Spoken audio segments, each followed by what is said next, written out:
Well, welcome everyone, and a special welcome to our newly joining board members. We're going to be getting to introductions here in just a moment, but welcome, welcome, welcome. We're so thrilled that you're here. This is the meeting of the Portland Utility Board, and under Portland City Code, this meeting is being held electronically. Board members and relevant city staff are attending remotely, electronically or by phone, and the city has made it available for the public to listen into the audio broadcast of this meeting.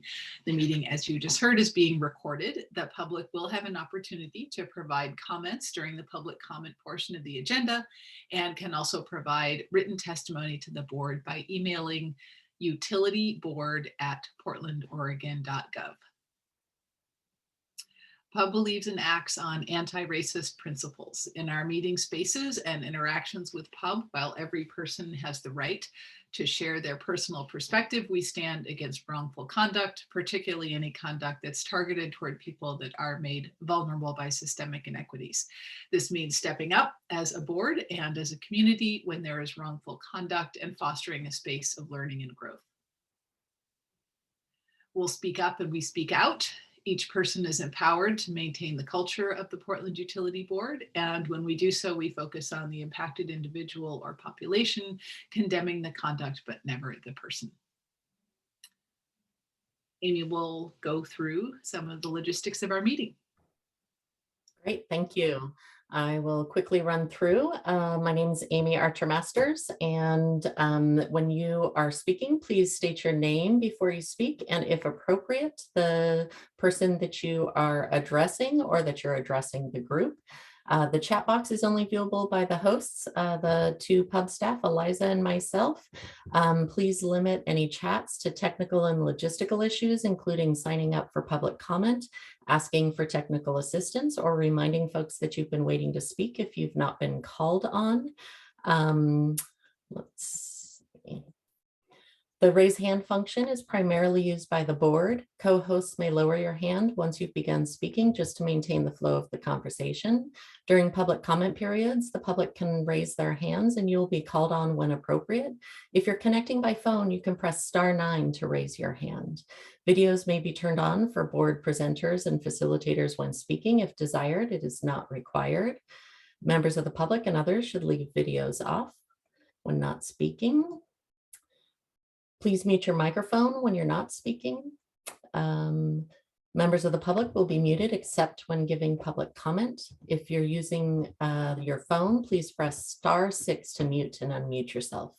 Public comment will be taken during the public comment period early in the meeting. You can sign up through chat with PUB staff or raise your hand during the public comment period. It's also available just prior to a board vote after a motion has been made and seconded by board members. As mentioned, this meeting is being recorded. I'll pass it back to you, Karen, for a quick review of the agenda, and then we'll get to the content. Thanks, Amy. So we will, first and foremost, we're going to welcome our new members. We'll integrate into that how we usually start our meetings, which is a disclosure of any communications that board members have had with city officials or city staff that they'd like to get onto the record. We'll take a quick look at minutes from our past and final meeting for those of you who were at that meeting, and see if there's any public comment. And then the main item for the day is going to be a presentation from the utility bureaus on asset management, and that'll be a great introduction for new board folks, and it will be a great refresher and update for those of us who are returning board members. And then we'll take a look at what's coming next for our next meeting. We'll hold that exciting news until the end. So as folks are introducing themselves, as I said, it would be lovely if you would turn on your camera just so we could just say hello, but that is entirely up to you if you'd like to do that when you introduce yourself. And for returning voting members, when you introduce yourself, it'd be nice to say about how long you've been on the board And if you have a particular policy area or area that you're particularly passionate about that you would like to share with everyone. New members, again, up to you what you want to share, but we'd love to hear perhaps why you chose to come and join the board and what you're looking forward to on the board. But again, none of this is prescriptive. Whatever you'd like to say to your fellow board members is perfectly appropriate. So let's see, with that, let me first ask for returning board members if there are any disclosures of communications that you would like to put forward before we go into introductions.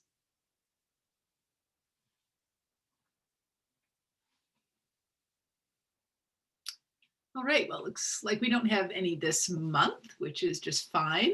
So I'll kick off introductions and then just pick some names randomly to popcorn around. Again, my name is Karen Williams, and I'm currently in the co-chair role and voting member on the Portland Utility Board. I am returning, so this is the beginning of my 4th year. I've completed 3 years on the board. And I am particularly interested in policy areas that have to do with resilience, emergency preparedness, seismic preparedness, climate change resiliency as far as policies and infrastructure and watershed protection and so forth. So those are my primary areas of interest on the board. And I am going to pass to Kale for introductions.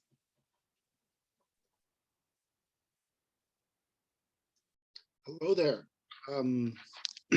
Were there any? Oh, there it is. Sorry. My name is Kale Turn. I go by he, him pronouns. I'm a voting member. This is going on my 2nd year on the board. And I think the projects or policy areas of it that really interest me is projects around water filtration systems and cost to community members, cost to community members, and more budgetary items that benefit not just the Water Bureau and BES, but for the communities as well. Let's see, and I'll pass it to who hasn't on yet. Robin, have you on yet? I can go if you'd like, but I saw there's kind of a list on the screen, and so it looks like maybe it's smoother if Julia does.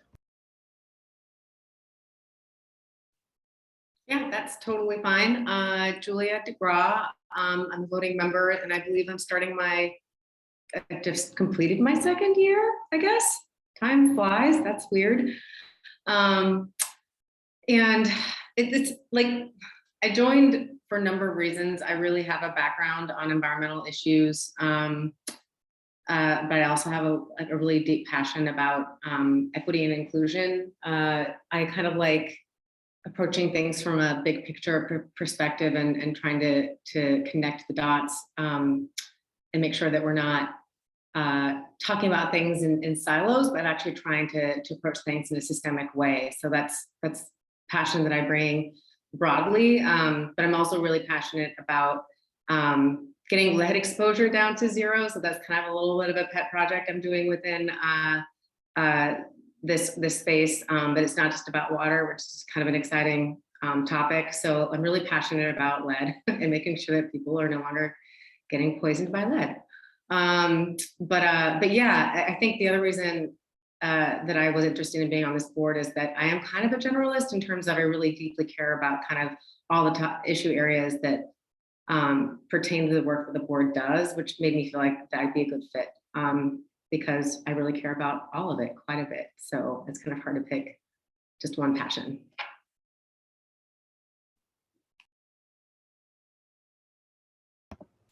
All right, so hey everyone, my name is Robin Castro. pronouns she, her, hers. Yeah, I've been here as long as Julia, and I think maybe a little bit before Kale, but I'm going on like my year and a half, if not almost 2 years with this board, and I feel like I'm really in getting into it, getting into the mud, getting into the works of policy. And so something that I'm really interested is I came on the board to specifically address environmental injustice. I live in East Portland, and we are a historically marginalized area of the city. And I also just have general interests in like debt forgiveness around COVID. I think that's really important as we address systematic injustices. We call for equity, and we're also addressing who was most impacted by this pandemic. And so I think that's kind of where I'm focused on. I'm a working class individual. I'm here with that background, as well as a mixed race family, and so I'm trying to be as present as I can. And yeah, I really hope that I can be some sort of pillar of knowledge, or just some sort of bridge into pub. And that way, if you have any questions, you want to know what's right to say, what if this is the right place to do it, I'd love to be that touch point for you, just to welcome you in. And so if I can find the emails, definitely expect an email from me just saying hey.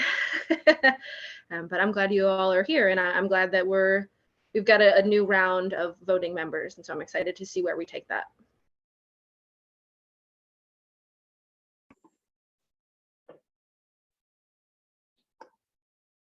We go to Teresa next. Is that okay, Teresa? Yeah, hi everyone. My name is Teresa, and I'm one of the board members here. I think I came onto the board the same time Robin and Julia did, so I think this is 1.5 year mark for me so far.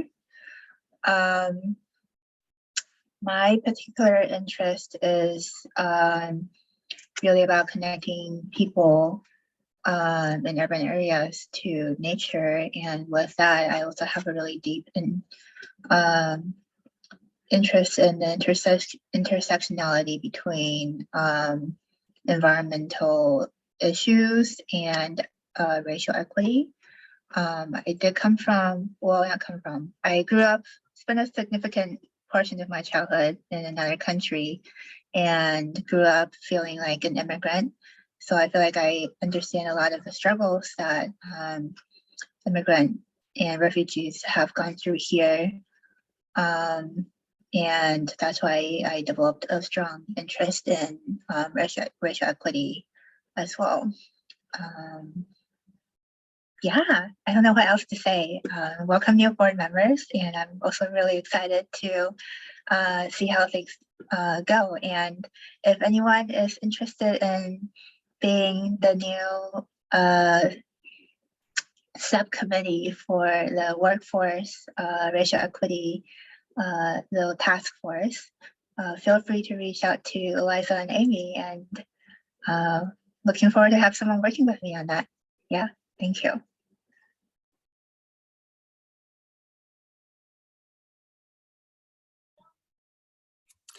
Okay, hi, my name's Tom Lipton. I'm also, this is my, I've reached 1.5 years, and I think Teresa, Robin, Julia, and I we have, our term will end in June of 23. So we are 2.5 years, and I can't remember why, but Eliza and Amy could answer that probably. So the other thing is, I got on the board. I used to work for the Bureau of Environmental Services, and often worked with many other bureaus in the city. And my focus was on stormwater management, especially related to the CSOs and the what's called the MS4, especially the MS4 permit, working on that for 2 years. And I'm very interested in green infrastructure, public and private, and nature in the city. I'm really interested in equity, because sometimes these types of approaches can be a really benefit to a particular neighborhood, and there are reasons.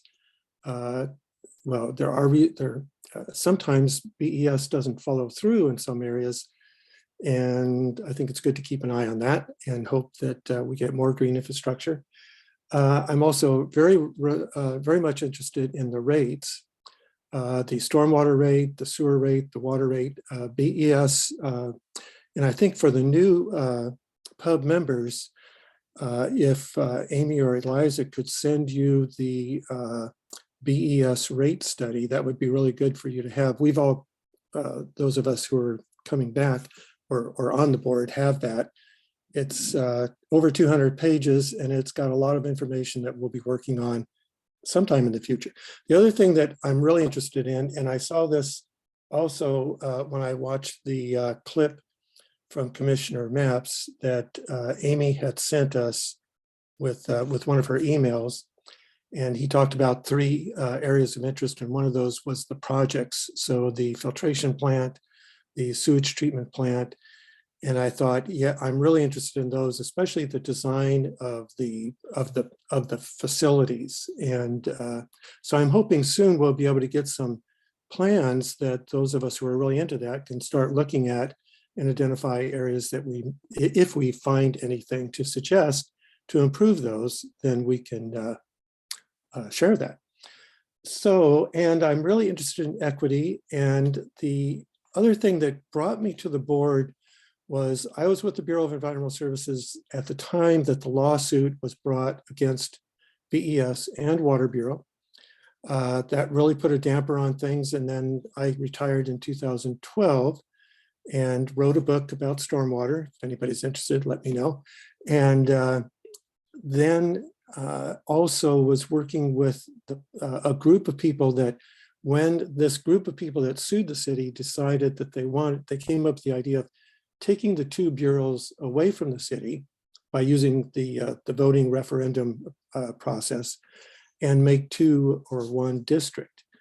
So a lot of us didn't think that was a good idea. So we worked on that campaign to help that not happen. And we were successful. And so it didn't happen. But there were some reasons that they had, and many of them were good, some of them weren't. But that was the other thing that got me interested in joining the pub, was to help be a part of contributing toward helping the bureaus and the commissioner and city council with things that they might not see, but we might see, and that we might be able to help and give them suggestions and recommendations. Oh, that's okay. Thank you. Welcome, all you guys. Just for the records, friends, all of that was more than one policy item, but it just shows your passion and interest in all the broad and diverse work that PUB does. But let us move to our returning ex officio member and our new ex officio member, maybe Sarah and then Joe, and then we'll get to the really interesting part, which is meeting our new members. Sarah is out on vacation. Oh, okay. Well, Joe, please welcome, and introduce yourself to us. I will be short and sweet. My name is Joe Espada. I've been working with the Water Bureau since 2015 for customer service. And I guess something that's probably going to come up in conversation pretty soon is the Water Bureau returning to shutting residential customers off for non-payment. And I guess I kind of have some sort of expertise in that area. And that's kind of where I guess I would come into play. So yeah, that's pretty much it from my end. And I'm honored to be here. Oh, sorry. And I do go by him, her, him, he pronouns.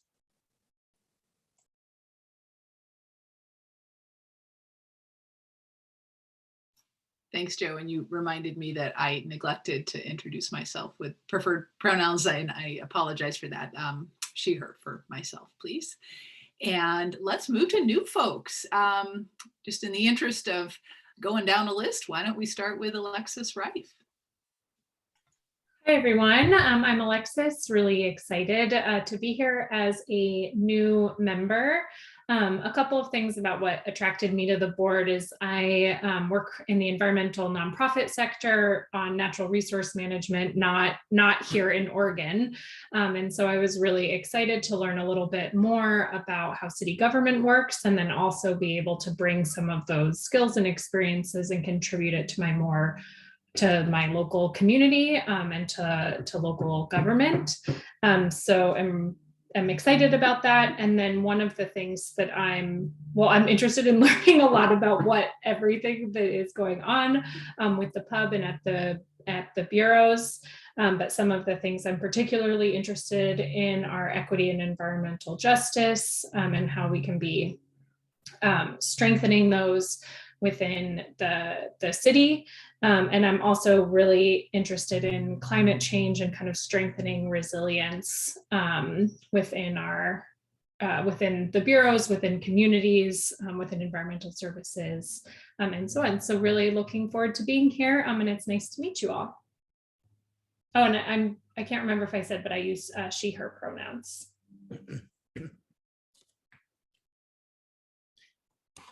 Hi, I guess I'm up next. My name is Bob Solinger, and really happy to join the board. For my day job, I work for Portland Audubon on conservation issues statewide, but with a particular focus on the city. I've been involved with BES, in particular, Leicester Water Bureau, for about 30 years, including helping develop the watershed management plan and other green infrastructure programs, Superfund. I think I also have the dubious distinction of having served on more BES budget committees than anyone over the years. I was on 12 or 13 of them. I am particularly excited about joining the board to work on green infrastructure issues. Really interested in how these infrastructure agencies can really be transformative in terms of the health of our environment. I think they really have the potential to affect landscape scale transformation. They're really the bureaus that most heavily, along with the Transportation Bureau, affect our urban landscape and how it develops over time. And I think green infrastructure really has a tremendous potential to address environmental justice issues, clean air, clean water, biodiversity, urban heat island, climate resilience. So that's sort of my main focus. So look forward to working with y'all.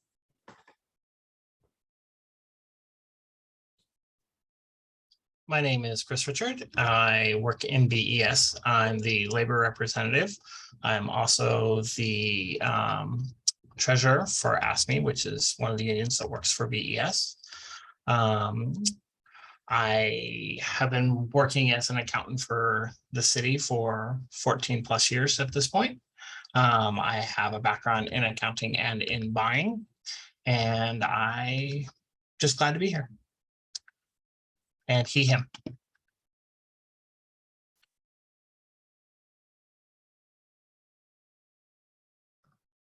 Hello, everyone. I'm Heather. I go by she, her pronouns. And so what attracted me to the board is basically that I have decided to start a new career at 40. I used to be a social worker, and I just went back to school and just finished my first year of graduate school at Portland State, doing something completely different, really following my passions. I'm studying geography, and I'm specializing in urban climate change mitigation. And so I'm especially interested in looking at bringing down urban heat by using nature-based solutions and botanical solutions. So a couple of examples of that would be like the use of green roofs downtown on high-rise buildings, or doing multiple urban ecosystem restoration projects. So I'm going to be spending the summer conducting my research, and also really interested in sustainable urban development and centering environmental justice in everything that I'm looking at and researching. I really hope to make my new career in urban climate change policy in Portland. So I think that being a part of the utility board is going to be a really great introduction to city and local governance and policymaking, and I'm excited to be here. So thanks.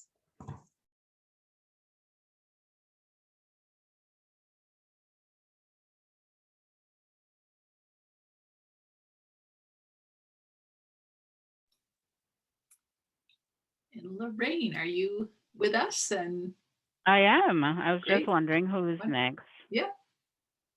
You are up. Hi, is it too bright? I'm out on my patio. Hi, everyone. I'm Lorraine Wilson. My preferred pronouns are she, her. I am an immigrant and a citizen of the United States. I've lived in the Pacific Northwest for the last 21 years. I also formerly worked at the city of Portland. I have worked in energy sector, health sector, higher education, state government. Yeah. So I've worked in all those sectors over the years. The reason why I decided to apply for the pub was last year I was on one of the grant approval process the city had for the river.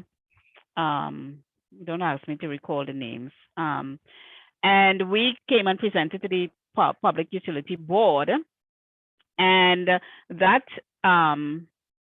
piqued my interest in understanding what it is the Public Utility Board. I had an idea what the Public Utility Board did when I was at the city of Portland, but it piqued my interest even more. What I'm interested in doing is learning more about how the pub functions. I have no history. It's so good to hear everyone on the board with all that history with Portland, the city of Portland. So I have limited history with the city of Portland. I'm pretty new, 2016. So I'm coming with that fresh, new outlook. So I want to learn what's happening, how the pub operates, so that I can be an advocate from that perspective. If there are things that are being discussed or talked about that has a historical reference and it's not being brought up or communicated well because people have been in the system so long and it's just second nature to them, I want to be that person to say, hey, this doesn't speak to everybody. And how do we speak to everybody when we are talking in some instances about technical and complicated stuff that can impact individuals in a real way and they're not aware of it. And I also want to be an advocate on the Public Utility Board to be that person to constantly also pushing for us to reach out more to the people who will be most impacted by decisions that are made or that are made in a vacuum or that are made without involving those who are most impacted. So that's my interest. It was interesting hearing, I think as a previous board member talk about geography. In high school, that was one of my favorite subjects, physical geography. So, so it's learning about all of that and understanding that whole process. So thank you for having me.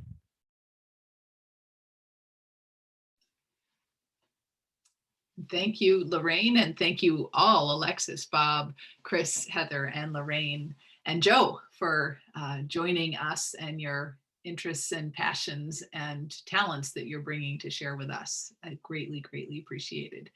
So our, believe our next item, actually, I just, I got a little ahead of myself there, and I know that I forgot to request or ask if there is any public comment. Maybe this was planned. Maybe we planned to do public comment after introduction. So maybe I didn't mess up as much as I thought I did.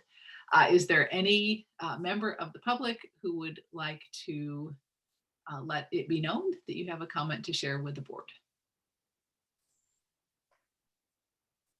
And that can be by unmuting or it can be by texting, chatting to staff.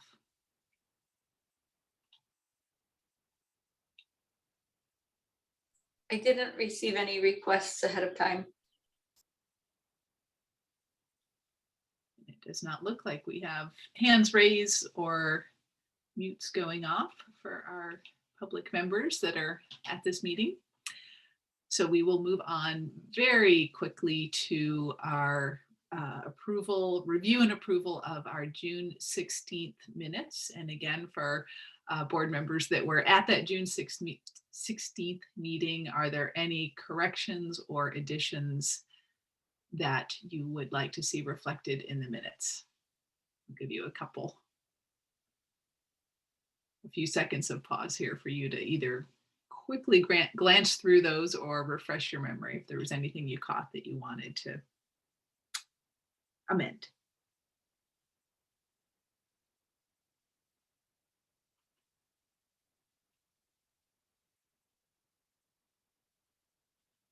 Going once. Going twice. All right, hearing no corrections or suggestions for changes to those minutes, they will stand. Thank you, Eliza and Amy, for getting those compiled and sent out to the board for review. All right, on to our main presentation. And let's see, a long list of potential presenters here. I believe, Mert, are you going first? And then we'll move to Shannon. And you can certainly introduce any other presenters that are going to be speaking. Yes, hi, I'm Mert Mafdugil, he and him pronouns. And yes, I'll start first and then pass it to Shannon.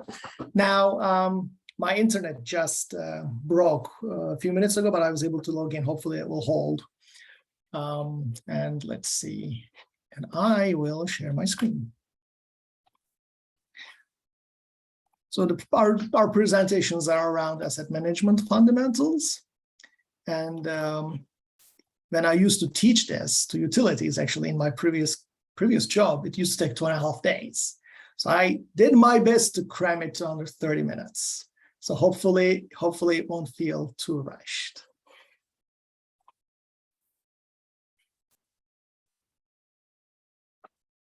I am going to try to put it in the mode here. Here we go. Now, if somebody could just let me know if it looks okay. It looks great. Okay, great. Well, thank you so much. So good afternoon, everybody. First of all, very nice to meet you all. Welcome to the new members as well from me, even though I haven't really had a chance to participate in a lot of the pub meetings in the past. My name is Mert Mafdugil. I'm the engineering supervisor for Portland Water Bureau's asset management branch. And I've been with the Bureau for, let's see, about 3.5 years now, I think. And in this role for about, I guess, not yet 6 months. So relatively new in this role, but I've been doing asset management for, I guess I would say, since 2007. So I've been sort of in the business for a little while. Now, I understand we have some former members here, some new members as well, and not everybody may know our asset base. So I'm going to go through a brief set of quick intros and then dive into the asset management topics.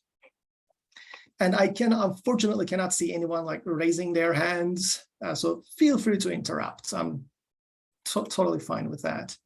So for those of you who don't know, Portland Water Bureau manages, owns an asset portfolio and owns and manages an asset portfolio around $16 billion, according to our 2021 estimates. Without going into necessarily too much detail and reading everything that's on the slides, we have our water sources, our Bull watershed, the Columbia South Shore well field, and then we have a set of asset groups basically that work together to move that water and just treat it and distribute it to our customers. And we have about 180,000 metered connections in our system. Now, Portland Water Bureau has been practicing asset management under the planning section, which sits with the engineering services group since 2003 or so, early 2000s, let's say. And the first asset management plan was completed in 2007. When it comes to the very first asset management plan in the United States by any utility was completed in 2005. So in those metrics, Portland Water Bureau is a relatively old asset management implementer in the United States.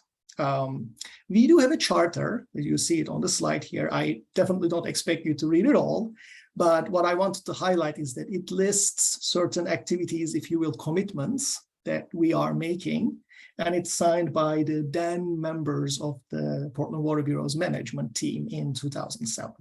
So we basically, use this is sort of our baseline document, our mission statement of sorts, if you will, that lists our asset management activities. Now, there are more formal definitions of asset management involved. So the one on the right is from an older standard that has actually been overwritten by a newer one now. but that is the publicly available standard number 55 from British Standards Institute. So they had a definition for asset management. It was pretty technical, lengthy, good. I do like the middle one there, ISO, International Standards Organization definition, just because it's very succinct, but each word actually carries a lot of meaning. So I'll read that real quick. It's pretty short. It's the coordinated activities of an organization for the purpose of generating value from assets. However, it's kind of like, maybe jokingly, maybe not, but like I have an unofficial definition. So I consider asset management to be about people, relationships, and then assets, and then the strategies for managing those assets. And you can tell this is an unofficial definition because I've, slightly, angled the box, so it looks unofficial. So more specifically, our asset management framework aims to answer 5 core questions. I'm not sure if any of you were familiar with the asset management fundamentals before, but if you are, you may have seen these 5 core questions because they have been basically being promoted by EPA for the last 15 years. And I will spend a few minutes on these. So the first question is, what is the current state of my assets? So this tries to answer things like, what do I own? Where are they located? What's their condition? How much life do we have left in these assets? And what is it going to cost us to operate and maintain these? Second question is around levels of service. So what is the required levels of service these assets need to achieve? This could be internal service levels we aim to meet, so we could deliver a certain service level to our customers. Or actually a little easier, what are the regulatory requirements we need to abide by? Third question is around assigning asset criticality, sometimes called business risk, if you will, to our assets. So not every asset has the same function. Some are more important than others. And we can actually use this information as a prioritization tool in our infrastructure management landscape. So this is important from that perspective. So we need to first of all know, okay, we know where our assets are, but what failure modes affect these assets? What is the likelihood of these failure modes to occur? If they occur, what's the consequence? And then what is it going to take us to sort of fix it, repair it? Fourth question, what are my best operations and maintenance and CIP, capital improvement program investment strategies? There may be a sea of different management strategies we could apply in different orders or simultaneously to any one asset or any asset group. So what is that most feasible combination for us to do? That's the fourth question. And funding is question number 5. Given all this input, what is the best long-term funding strategy? Oftentimes, we work with our finance team and budgeting team to develop these during the 12 months out of the year budget development process. Now, these 5 core questions, they can be executed a certain number of ways. They can be answered a certain number of ways. We basically follow the International Infrastructure Management Manual as a guidance document. So we try to answer these around 10 steps. You see that on the screen. I will briefly read them, but initially starts with developing our asset inventory. We call it asset registry because it goes beyond just inventory. It starts starting to accumulate asset data. We need to be able to manage them. Assessing performance, determining how much life we have left on these assets, and then what is it going to cost to maintain these over their life cycle. So those answer the first question.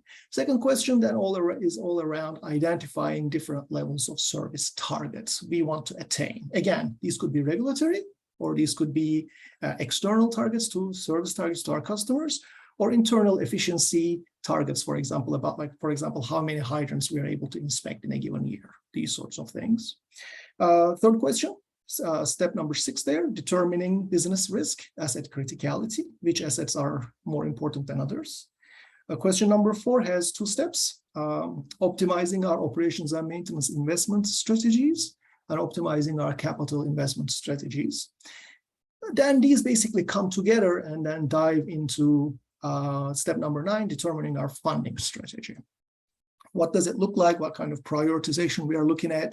What things we need to do right away? What things we can actually afford to delay, as examples. And then at the end, it's basically a documentation exercise. Now, this is basically the life cycle of an asset management plan development, but that's not really the only thing we work on. We do other things. Every 2 years, we release a plan.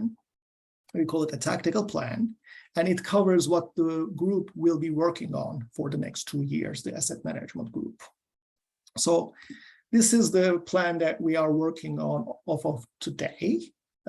There are 4 categories on it: policy and planning, asset O&M, business support systems, and improvements and information. We're actually in the process of developing our new plan by the end of this year. So it's going to be effective 2023 forward. Just as an example, the development of asset management plans is in tactical area number 2 under policy and planning category. And then we also have development of asset management reports under improvements and information category. So let me tell you what those are. One of them is our statistical report. It's a report we publish annually. It covers basically once the calendar year is out, it covers the effort for the previous year. So the most recent one is the 2021 period. So this basically is a high-level statistical analysis of our asset base, how many miles of pipe we have, how many wells we have, and so forth. We have our groundwater wells, okay, where are they? And then what's their production capacities and so forth, kind of like a cheat sheet almost. You see the asset management plans in the middle. So we have 23 asset management plans that cover about the $16.3 billion of infrastructure we own. This is an example of one of them we completed a couple of years ago. It's the groundwater system asset management plan. You're just seeing the cover, of course. I don't know, it could be like a 150, 200-page document by the time it's done, depending on the complexity of the system it's covering. And then we also release an inventory and condition report periodically. So we are working on the 2022 version right now, but we actually go ahead and even though we don't release the report every year, we actually update the numbers on it every year. We do inflation adjustments and little tweaks here or there. If the methodology, for example, used for replacement value has improved from the previous years. In fact, some of you may have seen it, maybe not, but the Citywide Asset Managers Group, KMG, released the 2021 Citywide Assets Report earlier this year.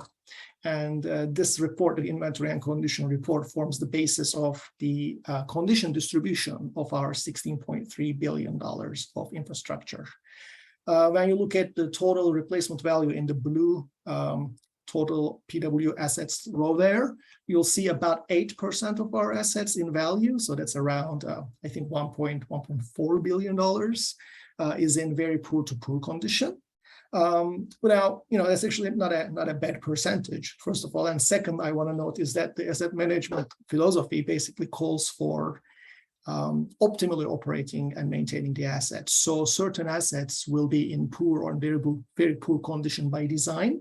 They will be either kinds of assets we designate as run to failure, basically fixed when failed type of assets. So it's, those numbers will never be zero, I guess is my point. And making them zero is not our goal. Now, after this little background and the fact that we've been doing asset management since early 2000s, you may be wondering, okay, how good are you in asset management for Portland Water Bureau? So I can tell you that we have been periodically benchmarking our asset management once in every 4 years on average against the global and North American practitioners. So the last one we have data on is from 2016, and that's what you're seeing on the screen.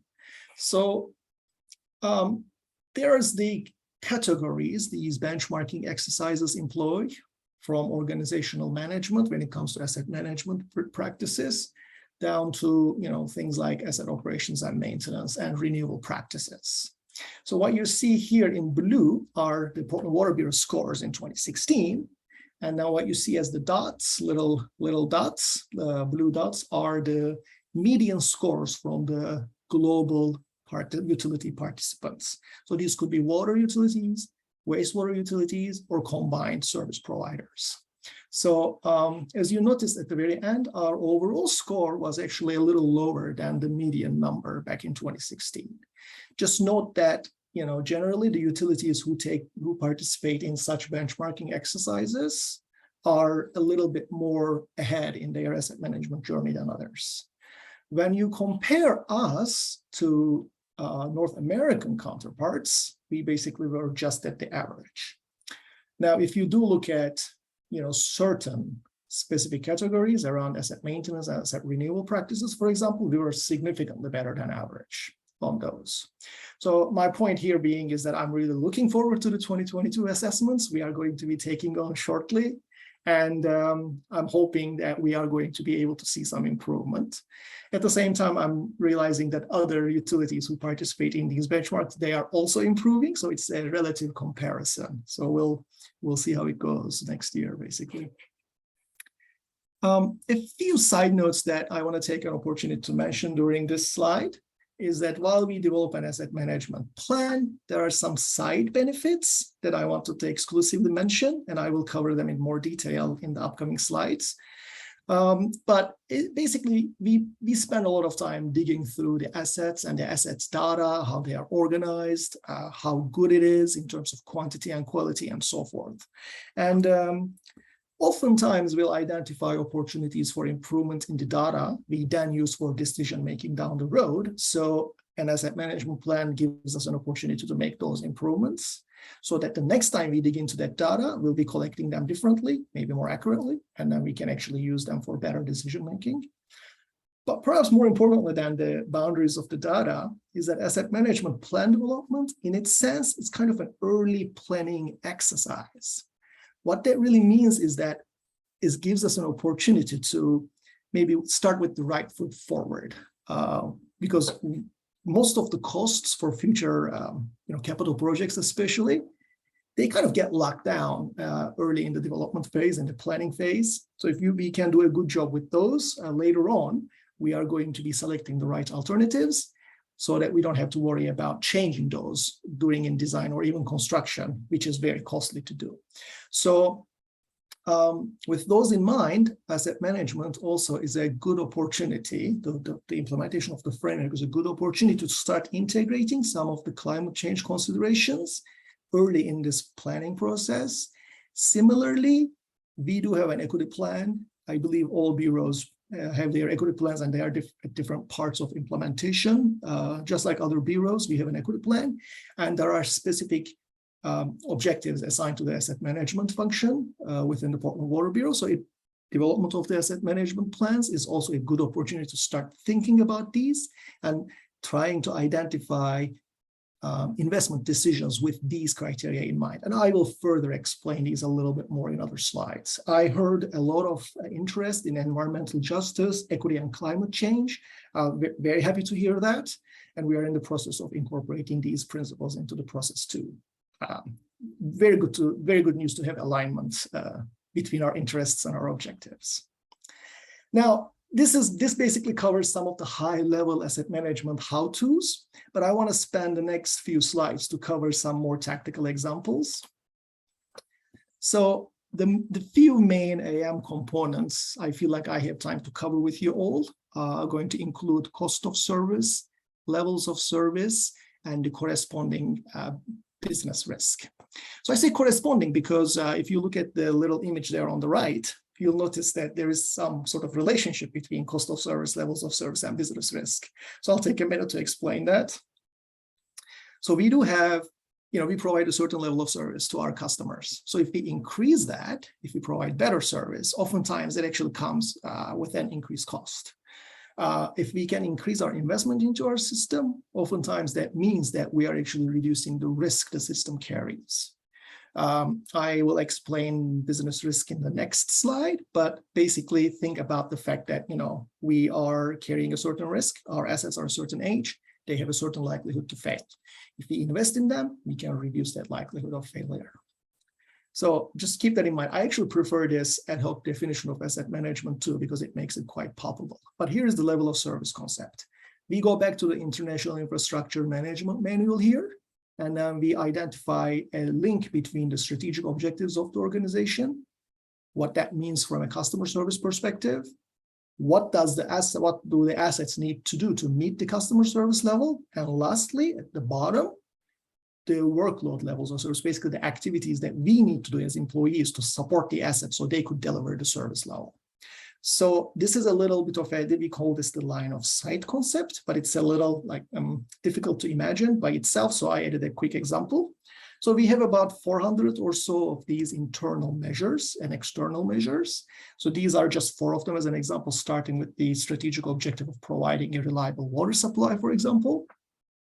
And then we ask ourselves the question, okay, we have a few customer service levels. What does that mean from a customer's perspective to provide a reliable water supply? So it means no more than 5% of our customers are out of water for 8 hours a year. Now, we did not come up with those numbers, those targets ourselves. There were some focus groups with our customers around these, I believe back in 2016, and we worked with the help of PSU on those. And then we basically developed those customer service levels. Then we move down the pyramid, if you will, and then we identify asset service levels. What does it mean? What do the assets need to do to meet that service level? That means less than 8 main breaks per 100 miles per year, for example. And once we have that, we can say, okay, what do we need to do as the employees of this organization so that the assets can deliver that service level? Then it is something around, okay, well, we need to replace so many miles of pipe every year so that our break rate is below our target. So just that there's that relationship. Another one is, 90% of our valves will function when we turn them, for example. So in case of a break, so that we could isolate the break to fix it. So there are like a lot of, not just the water mains, there's like other assets contributing towards this goal. So we think about that holistically, but this is that idea, the level of service that we are working towards. All right, next topic, real quick, business risk. This is an important topic because it basically is foundational to investment prioritization, which is especially important when we are operating in resource-constrained environments, which is pretty much like always. It's a concept that looks at 2 variables, assets likelihood of failure on one axis. You see it here on the vertical axis on the left, and the consequence of a failure of an asset, which you see it at the horizontal axis at the top. The numbers you see in this little matrix are the replacement values of the asset that fall under those matrix grids from an asset management plan we completed recently. But less important the numbers, less important the amount, more important the fact that there are these risk zones, starting with very low on the upper left to extreme on the lower right. So once we go through this sort of an exercise, it forms the basis of prioritizing our investments. We would like to take care of our extreme risk first, and then make our way to the lower left, where we step through and identify our high risk next, and then the medium risk, and so forth. This is that important prioritization exercise where we want to funnel our limited resources, basically. Lastly, this sort of exercise, identifying what the needs are and then going through a prioritization process, can help us develop a better cost of service investment profile. An example you see is here. This happens to be an example I picked out of our December 22 groundwater system asset management plan. It shows over the next 50 years our proposed capital renewal needs, and when they are coming up in these blue bars. You see a few other things here, so I'll mention. First of all, the texts you see are the specific projects we are recommending, and roughly like around the corresponding fiscal years. They are there because they've gone through that business risk prioritization exercise. So that's why you see them there, one over the other sort of thing. And then you also see an orange straight line here. Basically, that's the average annual expenditure for the needs for the next 50 years. Now, we have a little bit more confidence, for the first, 10 to 15 years of our investment projections. We don't really, we have an estimate, but we don't really know if the assets will exactly follow those failure projections. So things may be a little less confident in the future, which is normal. But that's that line item. Basically, over the next 50 years, we need to be spending a little over $1 million a year, for example. Now, you'll notice that sometimes we are over that average, and sometimes we are under it. So you could think about it as if we can wait, and if we can push things into the future a little bit, maybe we can bring everything, maybe a better distribution, if you will. The yellow line is the average investment for the first 14 years. So there was a little bit more noise there. So we wanted to average that out just for internal purposes. But what the most important thing perhaps is the red line, maybe from PUB's perspective, because that is the available funding currently. So anything over the red line, any blue over the red line means that we are potentially falling short. And we need to do two things. One of them is, well, or a combination. One of them is push projects into the future if we can afford to wait, or request for additional funding, or may move funding around, reprioritize, if you will. So this helps us have that discussion, basically. I don't know how I'm doing on time, but I'm gonna move on to the next slide.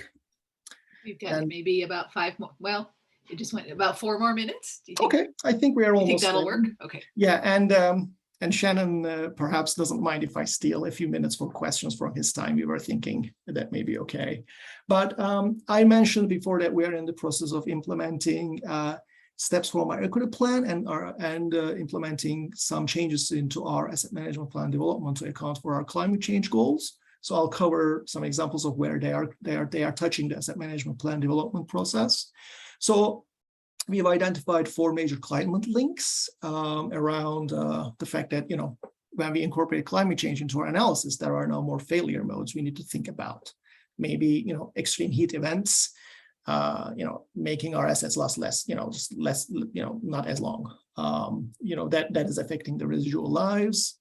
Or we need to replace them with more resilient options, which is oftentimes means that it's going to cost a little more to do so. On the other side, on the risk side, there are some failure modes that actually have, you know, risk components we hadn't entertained in the past, perhaps. So, you know, too much rain, we may have a little landslide here or there in some of the more hilly areas that may affect our infrastructure. We didn't have to worry about, you know, investing to protect our assets from landslides in the past, but perhaps now we do. So these are some examples there. Regarding equity, real quick, we provide, we have a lot of customer service levels, and we want to know how well we are doing when it comes to customer service delivery in different parts of the city. You know, there are different vulnerability indices across our city, across our service area. And we want to make sure our service delivery is basically, it reflects those, such as like outages. Outages may affect one area more than another area. So not just the fact that it's an 8-hour outage, but where it is, knowing where it is can help us better prioritize our investment needs. Similar with business risk. And assets failure may impact, frankly, like may damage a road. And that road may be the main, let's say, transportation route for a disadvantaged community with low vehicle ownership, perhaps. So we would like to know these alternatives that we haven't necessarily considered in our risk analysis previously, but now we want to include. And affordability, asset management, it's inherently affordability. So there's a lot of steps involved. I'm going to move forward for the sake of time, but built in or basically investment optimization opportunity. And developing a lot of materials while developing an asset management plan that can actually be used as input for meaningful public engagement. And I end the presentation with this relatively complicated looking slide. The reason it's here is that, you know, just to highlight the fact that before a project gets, you know, in the requested budget, there is a certain amount of rigor at the Portland Water Bureau. Now, the need can be identified from an asset management plan, from a planning study, from some sort of an external request, other agency like, you know, Bureau of Transportation asking us to relocate an asset because they have a new, you know, train rail, whatever going in. So that triggers a process where we develop a project action form. We go through a validation process, part 1 and part 2. Part 1 is more like is this need really a need? And if it is, what is the risk analysis? What are some alternatives, early alternatives, and some, you know, some initial recommendations for, you know, which alternative to follow. If it moves forward through chief engineer, then project validation report part 2 is kicked off. So that actually looks at a benefit cost analysis of the alternatives. It's a very thorough document. It looks at each alternative, does a cost estimate, does a schedule estimate, pros and cons, benefit cost analysis, and there's a recommendation that moves forward. Either gets a management team approval or a chief engineer approval, depending on the size of the project. But ultimately, it goes through these steps. The best alternative is selected, and then it considers triple bottom line, social, environmental, and financial impacts of a project, and then it moves forward. And then it may land, in front of you in a proposed budget. Thank you so much. That was my last slide. I would love to take any questions. Again, if Shannon is kind enough maybe to give me a few more minutes here, I'm happy to take a few questions if there are any. Thank you. Thanks so much, Mert. Fabulously comprehensive, rich presentation there, and looks like there are a couple of questions. Tom and then Bob. Yeah, thank you, Mert. That was really good. I'm especially as I was thinking about the process, and your last slide really hits on a question that I have, and that is, for instance, in that process, that journey that you're showing, where do you see the pub interacting with a particular project? And I'll give you a project that we already did not look at any of the information you show on there, and that was the automated meter. I think they're called smart meter program. Yes, in the budget. I know what you were talking about. And Water Bureau did not come to the pub with any information about that before it went into the budget. So we never had some opportunity to kind of go through sort of the nitty gritty of things on that project. So that's my basic question for any project is, and if this is your format, where do you see us plugging in? Mm-hmm. Well, yeah, good question. One thing I'll say is that I'm not 100% sure. Tom, good question. The way I would imagine is that we would like to, at least internally, before we even put it in the proposed budget, internally go through some level of rigor and put something in front of you that has gone through the analysis. So I would see it basically towards the end of this analysis a little bit before it makes into the budget. That's where I see it. But specific to your other, like that AMR project, like I'm not actually too familiar with the route that took personally, but I'm sure somebody else in the Water Bureau is. I'm sorry, Cecilia, did I cut you off? No, that's fine. This is Cecilia Hume, the finance director at the Portland Water Bureau. Tom, to answer your question, we have identified that as a change to our budget as part of the pubs prioritizing the programs.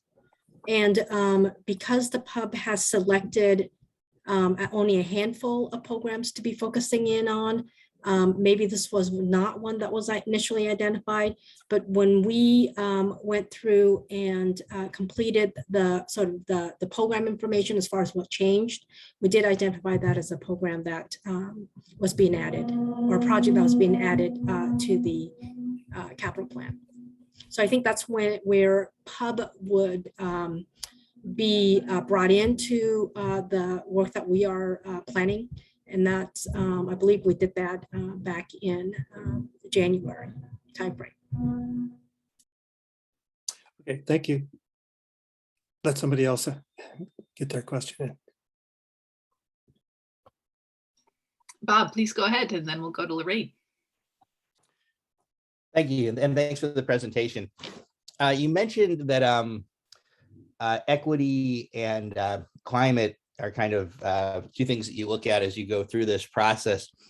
I was wondering if watershed health fit in anywhere in this as well. One of the things that when the city adopted the watershed health plan years ago now, that it committed to doing was really looking at every project from the perspective of watershed health and how it could advance those goals. And I think about the Water Bureau projects in particular, these big capital projects as having the biggest opportunity potentially. So I'm just curious if that fits into your schematic at all anywhere. Okay, that took me a while to unmute. So yeah, good question. So we are a couple of things I can say. We are in the early stages of looking into the natural assets as assets, like we manage a pump, for example. So I think we have a little bit of way to go.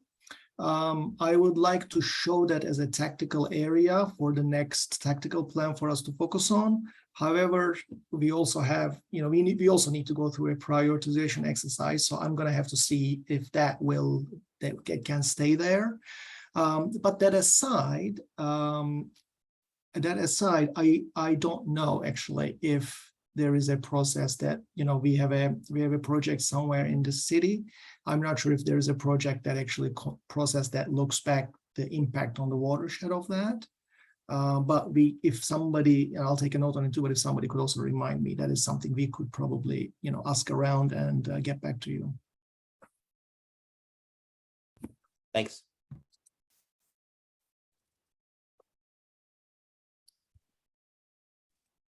Hi, this is Lorraine. Looking at your last slide, that process slide that you provided with us, I see that there is, it goes back to the question that was asked by Tom somewhat. The chief engineer approval. I'm curious to know if that's one person, and if it's one person, what criteria are used to decide a yay or nay, and how is equity centered in that part of as a process? And when I talk about equity, I am talking about that holistic equity, because whether the watershed is healthy or not, as we know, any impact within any of those issues will impact underserved communities more so than others.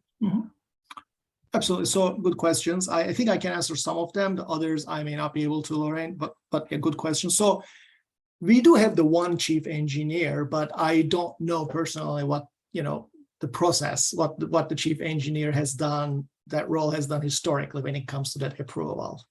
And I also don't know if there's like a, if people use a specific criteria list for their approval. What I do know is that our engineering planning team, just like we are in the process of incorporating principles out of our equity plan into the asset management plan development, our engineering planning team, who manages the project validation report part 1 and part 2s, they are in the process of incorporating climate change and equity into those documents as well. So what that means is that when we are thinking about risk analysis or alternatives summary and then alternatives analysis down in part 2, that would include considerations around those aspects. So that's how they can get incorporated at a bit of an earlier stage, actually, even, well before design, basically. But I'm not sure about the criteria used for the decision making for the approvals.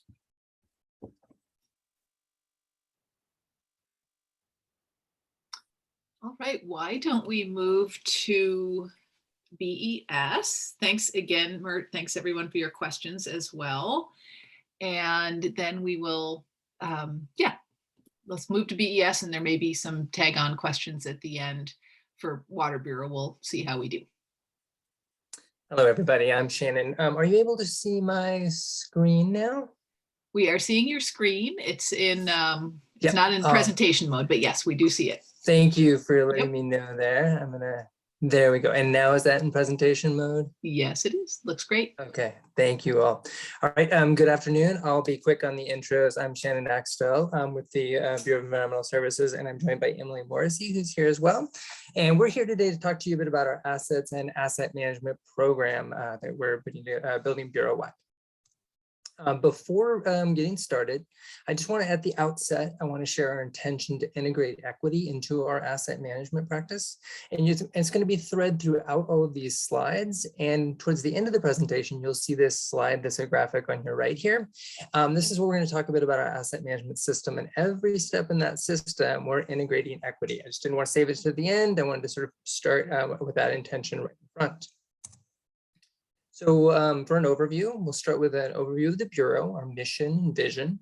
Then we'll talk about services and assets that we rely on to deliver those services. And then we'll talk about building a bureau-wide asset management program that we've been starting about over the past 6 months. And then what I hope you take away from this is knowledge that we are building this bureau-wide asset management program. You have a good understanding of our services and our focus on services and equity. We have a large, diverse, and aging asset base, and asset management is a valuable tool for managing that aging asset base. And then Mert also mentioned the citywide asset management group. I just wanted to mention that as well, that parks and BES and water, we work together as a group to share knowledge and learn from each other. So to start, we have about over 600 employees. We have a strategic plan. I'll use my cursor. Our mission is to manage wastewater and stormwater to protect public health and the environment. And our vision for ourselves is to be mission driven, a leader in our city and keeping Portland healthy. And on the left, well, the left, I talk with my hands, we have a strong list of core values. These are going to come up in the talk today. I'm focusing on customers and partners, equity in our service delivery and in our workforce, and in communication and transparency. These are 6 goals from our strategic plan. I'm just going to highlight a few here in terms of asset management. Service delivery is an important part of asset management, but so are others. Responsive systems and decision making. This is about integrating technical and financial systems that support service delivery, definitely part of asset management, and also our workforce development goal, building and supporting a diverse workforce that reflects the community we serve. It's essential investment in our capacity and expertise and capabilities to serve our community. So a little bit on asset management background. The Bureau of Environmental Services has been practicing asset management for many years, but particularly in our combined and sanitary systems. Sanitary being like, sinks and showers. And then when it's combined, it means it's that sanitary flow and also stormwater mixed in.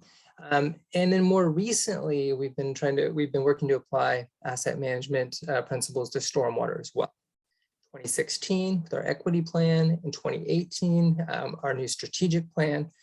In accordance with those, in 2020, we went through a bureau reorganization to be in better alignment with those plans. And it set out some intentions for asset management, to implement asset management approach for all our natural and built infrastructure systems, to prioritize risks and opportunities across those systems, and to achieve higher strategic alignment. I'm talking about strategic line of sight through common asset management practice. And that led us to, about 6 months ago, initiate a bureau-wide asset management program.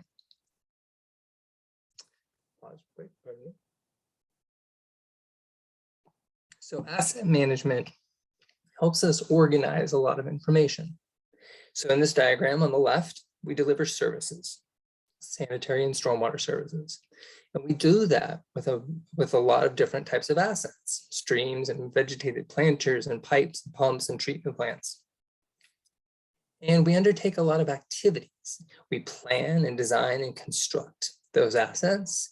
We also steward and protect and restore and rehabilitate assets. And I would add there's programs as well to help us to deliver services. And we do all of this work.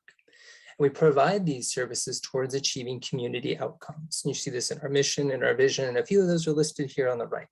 Livability and affordability, safety, health, watershed health, public health, equity, resiliency, community development. It kind of just, this slide shows you how asset management helps us organize this.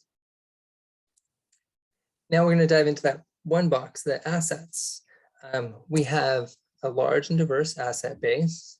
In stormwater services, we have the stormwater service delivery side. We have pipes, streams and floodplains, and lots of roadside ditches. We have green streets and sumps. Sumps are kind of, imagine a bucket, the perforated bucket in the ground that helps surface water infiltrate into the ground. In our sanitary and combined systems, we have nearly 100 sewage pump stations and force mains where you're pumping sewage through a pipe uphill. We have 1,900 miles of pipes and tunnels and sewage treatment plants. And all of these assets have diverse lifespans. And this next slide is going to talk a little bit about that.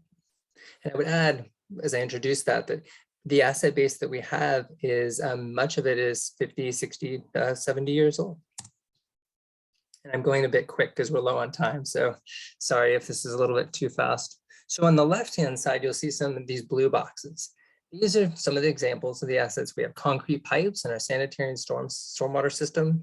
They typically have about 100-year service life. And when you're thinking about planning, that means you have to replace them about once every 100 years. But some of our other assets, things like force mains and metal pipes, half as long, they last half as long. So you're thinking about 2%, or twice every 100 years, you need to be thinking about rehabilitating or replacing those. And mechanical equipment, half as long as again. So 4 times in 100 years, we're estimated 25-year service life. And we have a citywide asset management policy that directs us to document life cycle costs, including the cost to replace these assets, and to develop long-term financial projections for capital and operating. And Mert had some great slides on this as well. And we want to work towards informing equitable capital decisions as we make decisions about managing assets. This is a graphic from our 2021 citywide assets report.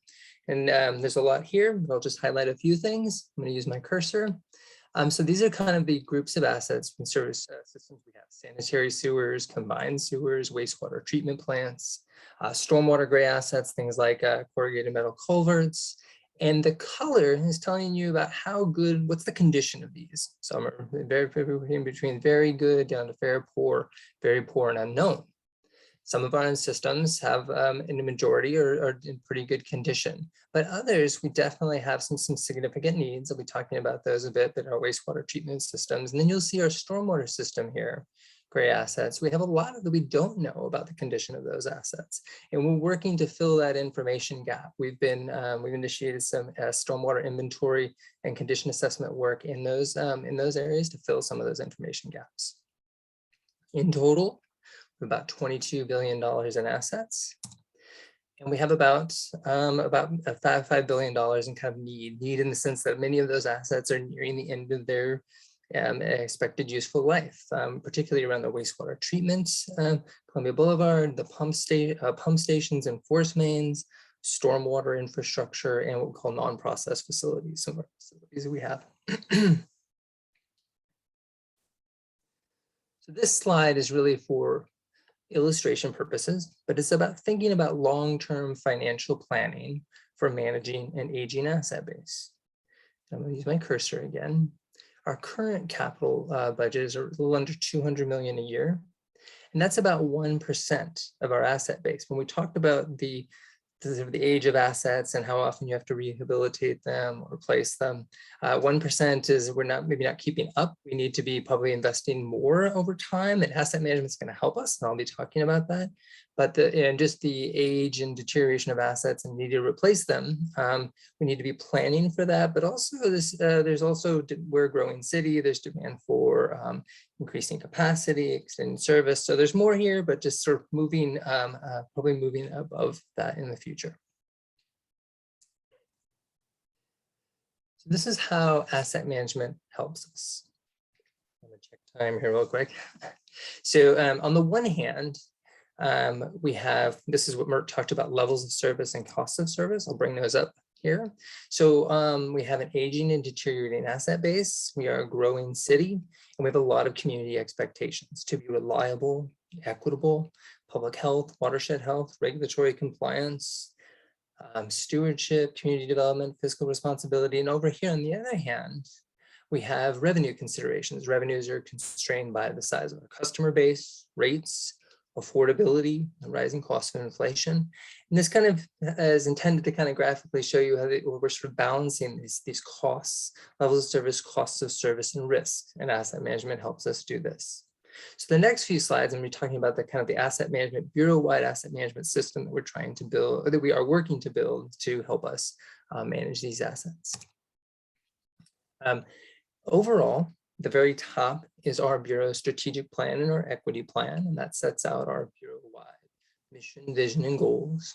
And then below that, we've developed a draft asset management policy, which sets out our intent to apply asset management and sets out some principles of practice, things like asset information is an asset, and some of the things that Mert talked about as well, the kind of fundamentals of asset management. And then below that, we develop our strategic asset management plan. That's really a strategic plan for your assets, all of our assets. And we talk about the current state of assets and capabilities, the expectations from our community, the goals, and then translating those goals into asset management objectives for how we manage our assets, and then a system, an overall asset management system for managing and investing in assets to meet those objectives. An important principle in our policy is this line of sight. Or touched on this as well, where you can see how the community, the high level mission, vision, goals translate all the way down into how we make decisions about assets. We want a line of sight there. Just a few more slides, and I'm checking time here again. So this is a graphic that shows you our asset management system. And I'm going to walk through a few things and use my cursor to try to draw your attention, help you lead you through the conversation. So over here on the left is what our community is expecting of us. We have city core values, we have our bureau strategic plan, we have our comp plan principles and vision. We want to translate that into objectives for managing our assets. There's more in here too. There's long-term financial planning, but right now we'll just focus on asset management objectives. And then we want to be collecting asset information. We have been, we continue to. It tells us what's the condition of those assets. And we can use those asset management objectives and the condition, a good understanding of our assets to help us assess service delivery risks. Are we able to deliver equitable service, reliable service? Are we protecting health? This is our kind of just the basics of our overall system. And then that risk is an important factor in decision-making around how we manage our assets. On the over here, this is what in asset management we often call kind of the life cycle management of assets. And we want to make sure that asset management is informing the need for a new asset, how we sort of optimize investments and operations and maintenance or repair, replacement, we need to build a new asset or assets need to provide additional services. But this is kind of how we sort of manage these. These are portfolios that we're showing here on the left of it's like the sanitary and combined collection system and pumping and treatment. We want to manage all of those in a kind of concerted way. And then all of this is underpinned by our organizational capacity and our people. Checking time again. I'm going to jump to the next slide. So in the center is the same system. But I wanted to show you where how equity is integrated into each one of these components. And this is just a beginning where we'll be doing this intentionally and learning more as we go. I mentioned here the citywide asset management group, managers group. So I'll move past that. We have asset management principles and objectives around equity to provide services more equitably. And of course, gauging our community. We have a strategy to identify system deficiencies and invest towards service delivery, equitable service delivery, and affordability. We talked about sort of offsetting the being aware of those costs for some as we try to meet levels of service, but there are cost implications. In our risk framework, we want to make sure we're able to capture the risks due to absent or inadequate services and understanding the impacts of assets or service failures on vulnerable communities. We want to be sure to be prioritizing equity in our decision making. Over here, when we're planning, assessing risk and planning in our communities, we want to understand how our community experiences our services from their perspective and involving the community in developing solutions. In operations and maintenance, we want to make sure, well, can people reach us? Can they let us know that they have a problem? Are there enough avenues for them to report them? And then under, I'm going to keep going around in the interest of time, organization, we have equity managers, equity budgeting tools. And then we've done trainings. We're sort of improving our abilities to build in equity here in this work. And then asset information, you will see many arrows coming up because asset information underpins much of our asset management system. We want to understand, better understanding of our assets, helps us prevent critical failures that can have disproportionate impacts on vulnerable communities. So just one more slide here. That's kind of the asset management system with a focus on equity, and we're building this out. And for our last slide, Farshad, do you want to chime in here? Yeah, sure. Hi, everyone. This is Farshad Aladadi, Business Services Group Manager at BES. I just wanted to do a quick transition slide because I think this is really good information, but I think there's going to be some opportunities for us as a collective group, pub and bureau staff to really get up close and personal to a critical infrastructure asset in the coming weeks. We're going to tour the Columbia Boulevard wastewater treatment plant, which is a system of assets that provide value to the community, critical value to the community, and I think illustrate, will in a very real way illustrate the conditions and the investment needs that are before BES in particular, but I think there are analogous examples with water too. So just wanted to make sure that you're seeing this through line between this presentation, some near-term onboarding site visits, and then ultimately this will be kind of foundational information to support budget requests. So I just wanted to tie all of that together for you all. Thanks. I'll go ahead and end the show here and stop sharing if that's okay, because I'm slightly over time. My apologies. Oh, wait, where's the stop? That's fine, Shannon. Thank you. And for Sean, thank you for, again, another super information rich presentation. Let me say to fellow pub members that you, especially to new folks, very common that we have more questions than we have time to ask.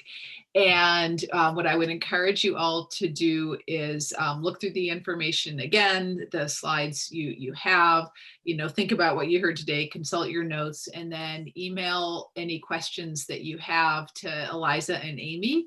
And then what Eliza and Amy do is they go off and they ask the bureaus that, they'll go to Shannon, they'll go to Mert and say, hey, the pub member wanted a little bit more information on this. And then they share it with us via email. So I would encourage folks to do that.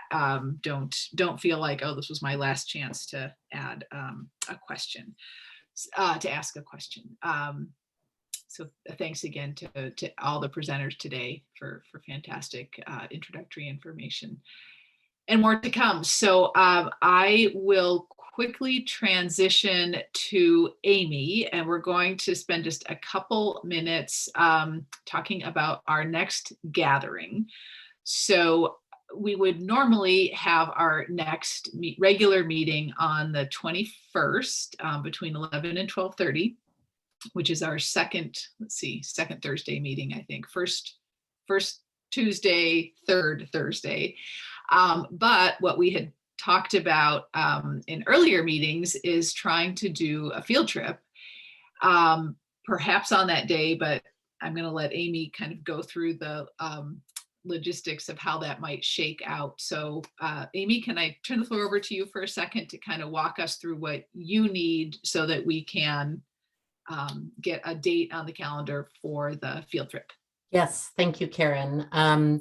So I did send out a doodle poll to folks. So if you have not responded, I have not received a lot of responses yet, and understandably so, because it went out later than we had hoped, because it took some time to try to find some potential dates. And ultimately, we just tried to pick the 2 weeks that we were shooting for and just try to find the availability for most of the pub. And so we're just shooting for kind of around the lunch hours and towards the late afternoon during those 2 weeks, and tried to find some dates that may work for the most pub members as possible in the July timeframe that could replace that July 21st meeting. And that would provide the opportunity to tour that facility, as well as continue to learn a little bit more, have a little bit more time talking about BES asset management management and more specifically about that facility and some of the upcoming specific decisions that Pub may have opportunity to provide some feedback on. So what I need from all of you is just as soon as possible. So as long as you're doing Pub work, if you still have a few minutes left in your time today, if you have your calendars right after this meeting, look at your calendars, pull up the doodle poll that I've emailed you and fill it out right after this meeting. If you can't do it immediately, maybe later tonight or first thing in the morning, try to take a look at that. And as soon as I have enough responses, we will try to finalize a date. If we're going to do something that week in July, because of public notice requirements, we will have to finalize that next, really we'll need to make the decision probably by tomorrow so that we can get public notice out by the beginning of next week. So, so we really do need to finalize that pretty quickly here. So if each of you can just get your responses in right away, that would be great. And then we can finalize the decision about replacing that meeting and or make an alternative decision about that. In absence of that, we don't, because we were planning that replacement, we don't have specific agenda content currently planned for July 21st. So if we can't find a date that works, I'm not sure what the alternative is. I'm guessing that we'll find a date that works for a significant enough number that the field trip is worthwhile to hold. It's definitely not going to work for everybody. A field trip never has worked for all of the Pub. It's been impossible even in the best of circumstances with lots of advanced planning. So, yeah, so we're hoping to find a date within those couple weeks in July that will work for as many people as possible. Okay, thank you. Thanks a ton, Amy. I'm optimistic. I'm sure we can find something that's going to work for a field trip. So just to summarize, we are not at this point planning on holding our regular 11 to 12:30 meeting on the 21st or the third Thursday. So please do what Amy asked, and as soon as you can, fill out the doodle poll and let us know when you'd be able to come to a field trip. And just looking ahead to our next first Tuesday meeting in August, over on the right column of the slide there, you'll see a few potential topics that may make their way onto the August agenda. They are items that some of which Tom alluded to the rate study that we've been talking about for a while on the board, and others are new items like putting together our work plan for the coming year and getting started on that. Is there anything, Eliza or Amy, that I missed that we want to, and I see your hand, Tom, just one sec, and let me just make sure I've covered everything that we need to cover today. I believe so. For anybody who has time, I put the doodle poll link in the chat. There we go. Right there. Tom, it looks like you had a question or a comment. I was just going to say, if I'm not going to be able to go to this field trip, and I really am sorry that I'm going to miss it, but I'm going back to the East Coast, and I'll be gone for almost 3 weeks. But I did want to encourage people to go, and one of the things that might be attractive is the treatment plant has several eco roofs that, and one of them is very easy to get up onto. It's got stairs that go up to the top. So if you're interested in that and that helps you make a decision about going, I thought I'd share that. Anyway, thanks. And I'm going to miss meeting you guys. Darn it. Well, I'm sorry to hear that, Tom. That is too bad. All right. Well, in that case, we will call the meeting adjourned and stop our recording.